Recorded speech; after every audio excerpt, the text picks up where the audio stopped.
Bonjour, donc aujourd'hui nous allons voir comment réaliser ce TP, utilisation de SimCir JavaScript pour réaliser des petits circuits.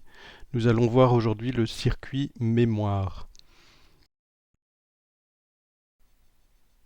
Pour commencer, nous allons aller sur le site de la matière NSI et sur la partie architecture matérielle.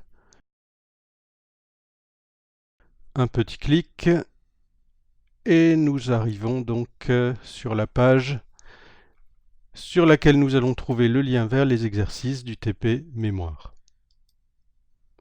Je clique, la page se charge et voilà l'interface.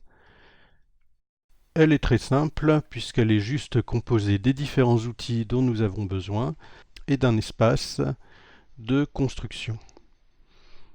Alors je regarde le circuit que je dois construire. Il est composé d'une batterie, d'un interrupteur push-on, d'un afficheur et de différents circuits.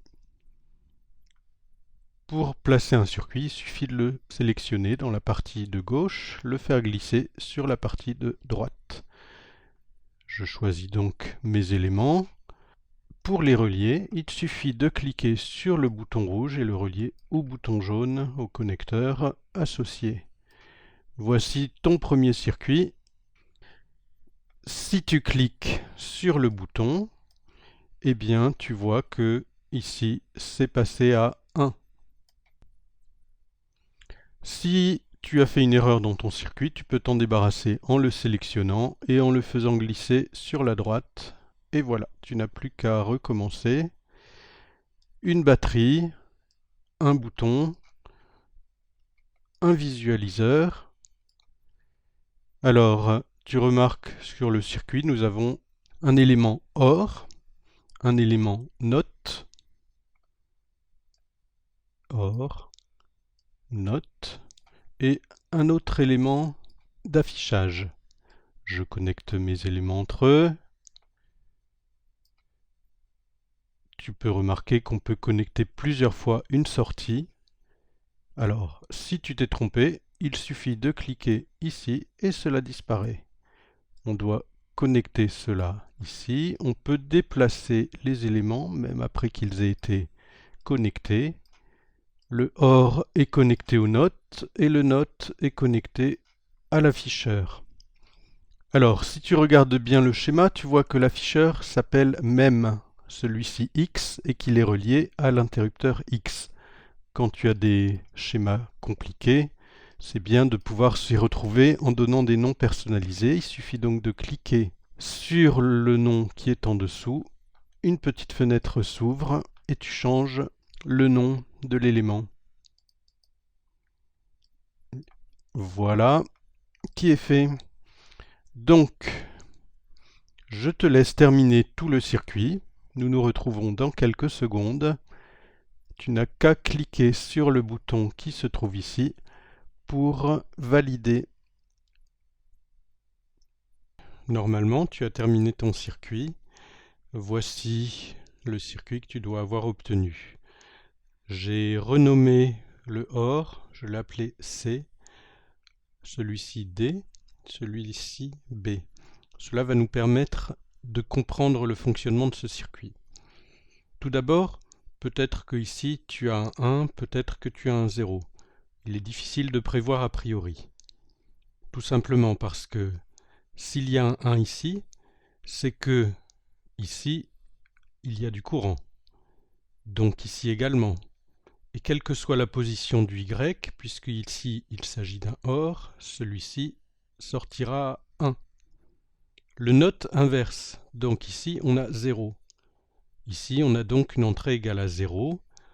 Si le X est à 1, on aura un 1, mais le X est à 0 pour l'instant. Donc la sortie ici sera 0, qui est inversée et qui renvoie donc à un 1. De même, ici j'ai un 0. Donc, ici j'ai aussi un 0. Le Y est à 0, donc cette sortie est à 0. Elle est inversée, elle passe donc à 1 et l'entrée ici est à 1. Quel que soit le X, ici j'ai donc un 1 qui est inversé et qui revient à 0.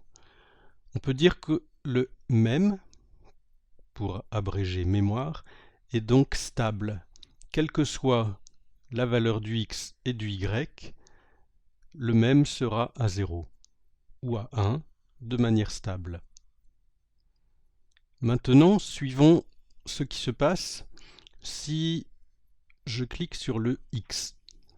On va supposer que le déplacement de l'électricité se fait à une vitesse très très lente.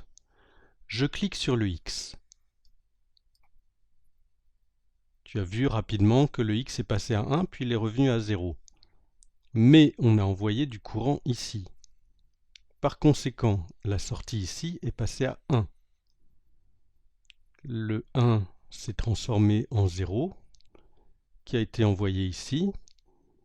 Ici, 0, 1 qui est renvoyé ici, puis une sortie ici qui est à 1, puis inversée, donc qui devient 0.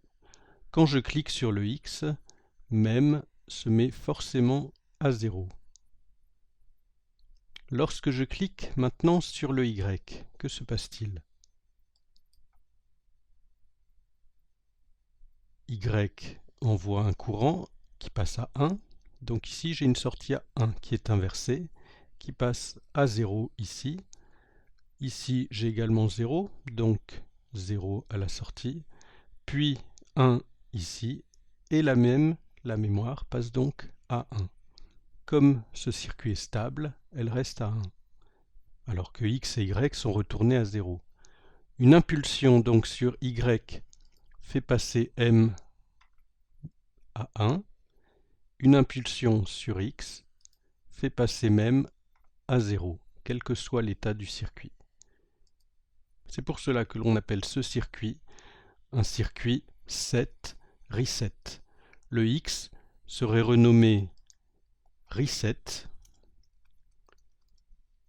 pour la remise à 0 et le x sera renommé set pour le passage à 1. Si tu as bien compris, tu es capable de compléter le petit questionnaire qui suit. Sinon, tu peux revoir cette vidéo.